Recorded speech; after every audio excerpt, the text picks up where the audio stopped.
অনেকেই বলে অপেক্ষা হচ্ছে শুদ্ধতম ভালোবাসার প্রকাশ। ভালোবাসতে সবাই পারে, কিন্তু সবাই প্রিয়তমার জন্য অপেক্ষা করতে পারে না। আসলেই কি তাই? জানি না তো, হবে হয়তো। তবে অপেক্ষার কাছে আমি অনেক ঋণী।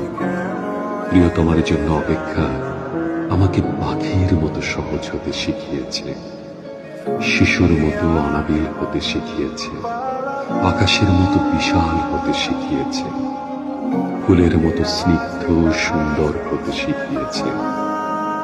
অপেক্ষা আমাকে সাগরের নীল জলরাশির মতো গভীর হতে শিখিয়েছে, প্রকৃতির মতো স্বচ্ছ হতে শিখিয়েছে, সোনালী সন্ধ্যার মায়াবী মৌনতার মতো নিবিড় হতে শিখিয়েছে।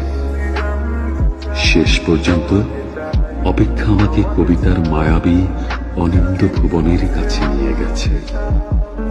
হৃদয়ের মধ্যে প্রতি মুহূর্তে অপেক্ষাকে পুষে রাখা কি কঠিন, অথচ আমি সেই কাজটি করে যাচ্ছি প্রতি মুহূর্তে।